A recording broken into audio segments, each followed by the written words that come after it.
Manjeshwar exercise ಚೆಕ್ಪೋಸ್ಟ್ನಲ್ಲಿ ಟ್ರಾಮಾಡೋಲ್ ಸಾಗಣೆ, ಯುವಕ ಬಂಧನ, 55 ಮಾತ್ರೆಗಳು ವಶ.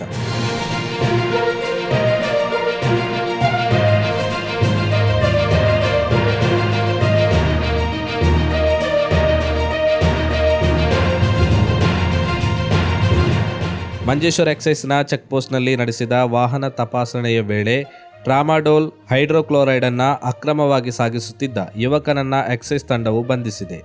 ಮಂಗಳೂರು ಭಾಗದಿಂದ ಕಾಸರಗೋಡು ಕಡೆಗೆ ತೆರಳುತ್ತಿದ್ದ KL 58Q 5171 ಸಂಖ್ಯೆಯ ಬಸ್ಸಿನಲ್ಲಿ ನಡೆಸಿದ ತಪಾಸಣೆಯಲ್ಲಿ ಉತ್ತರ ಪ್ರದೇಶದ ನಿವಾಸಿ ರಾಹತ್ ಜಾನ್ ಎಂಬಾತನಿಂದ 23.351 ಗ್ರಾಂ ಟ್ರಾಮಾಡೋಲ್ ಹೈಡ್ರೋಕ್ಲೋರೈಡ್ 55 ಮಾತ್ರೆಗಳು ವಶಪಡಿಸಿಕೊಳ್ಳಲಾಗಿದೆ.